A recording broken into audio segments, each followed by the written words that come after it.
Everything is under control. Photography, journalism, the authorities, they don't allow people to live the way they want to live. They tell us, we'll tell you how to live, how to take photos, how to work.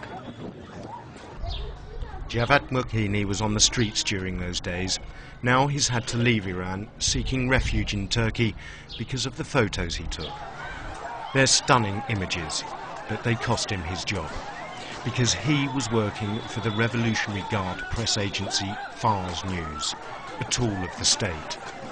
And these were images that the regime in Iran didn't want the world to see. They told us not to go out and take photographs.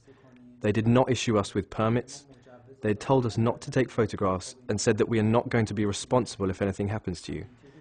We will not back you up, and we will even testify against you and claim that you are spies.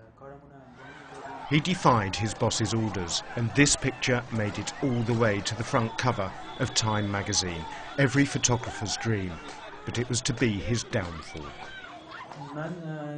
I took part in a meeting with the managing director of the Fars News and all the other photojournalists. He said he knew that 2 photographers had sent pictures abroad, and that if he found out who they were, he would deal with them severely. Javad fled, leaving with nothing but his camera, laptop and a change of clothes. I was afraid of flying. I took a risk coming to the airport. The passport officer asked me which town in Turkey I was visiting. Ankara, I said. Why Ankara and not another place, he asked. What if I went there and never came back? What do you mean, I asked. Of course I'm coming back. What reason would I have to not come back? Because he took these photographs, Java became one of 80 young journalists to have fled Iran since the demonstrations. 39 are behind bars.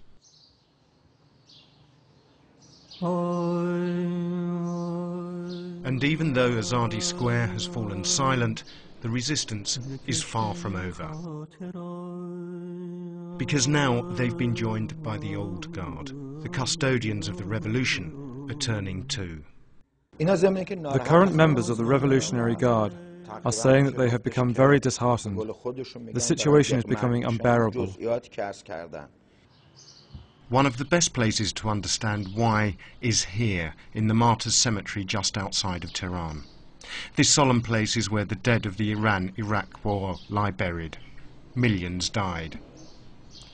For those that survived, the memory of this war and their sacrifice forms much of their thinking. We have given a lot of blood for the regime. We did not expect it to end up like this. General Mohammad Reza Mahdi is one of these war veterans who rose through the ranks to become a very senior member of the Revolutionary Guard. Up until 2 years ago, General Mahdi served in intelligence. These are his ID cards. Note the Revolutionary Guard insignia in the top right-hand corner. He later headed the powerful Committee for the Protection of the Revolution. It's exceptional for a man like this, with nearly 30 years loyal service, to speak out against the regime. I am simply acting on the promise I made to my martyred brothers and fellow warriors, and the oath we swore together. The regime is witnessing its destruction.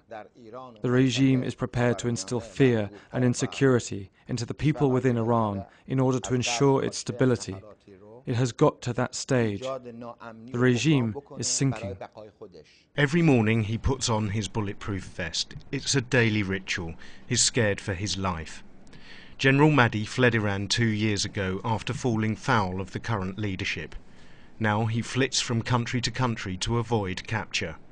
He agreed to meet us here in Bangkok. Ahmadinejad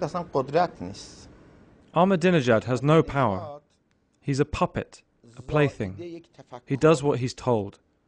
No one has any belief in him. He has no power.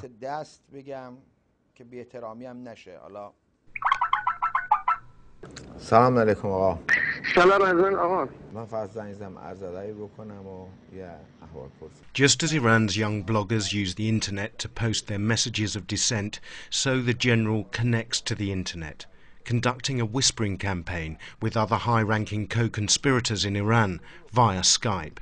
sharing intelligence and monitoring events, trying to garner support to destabilise the regime from afar. General Mahdi told us that over a third of the Revolutionary Guard are against the regime. There is no way of verifying his claims. But back in Turkey we found a reluctant and frightened man who backed up what General Mahdi told us. Across his back he showed us the healing scars of recent torture. But this is what they looked like just 4 weeks ago. It was a small cell. The ceiling was very low, a maximum of 1.5 meters. It was tiled throughout, so it was easy to clean, because there would constantly be bleeding and blood stains down there. But this man was no student dissenter. He was a loyal son of the regime, a Republican guard, tortured for helping protesters. They used to pretend our loved ones had been arrested and that they were there. You could constantly hear the shouting and screams of torture. The regime has turned on its own. This revolution may have begun with the young, but now the men of the Revolutionary Guard, the conservatives, the custodians of the Islamic Revolution, are turning to stand alongside young men and women who are daring to take on the regime. It's this unholy alliance between young and old that is posing a new threat to the survival of the Islamic Republic.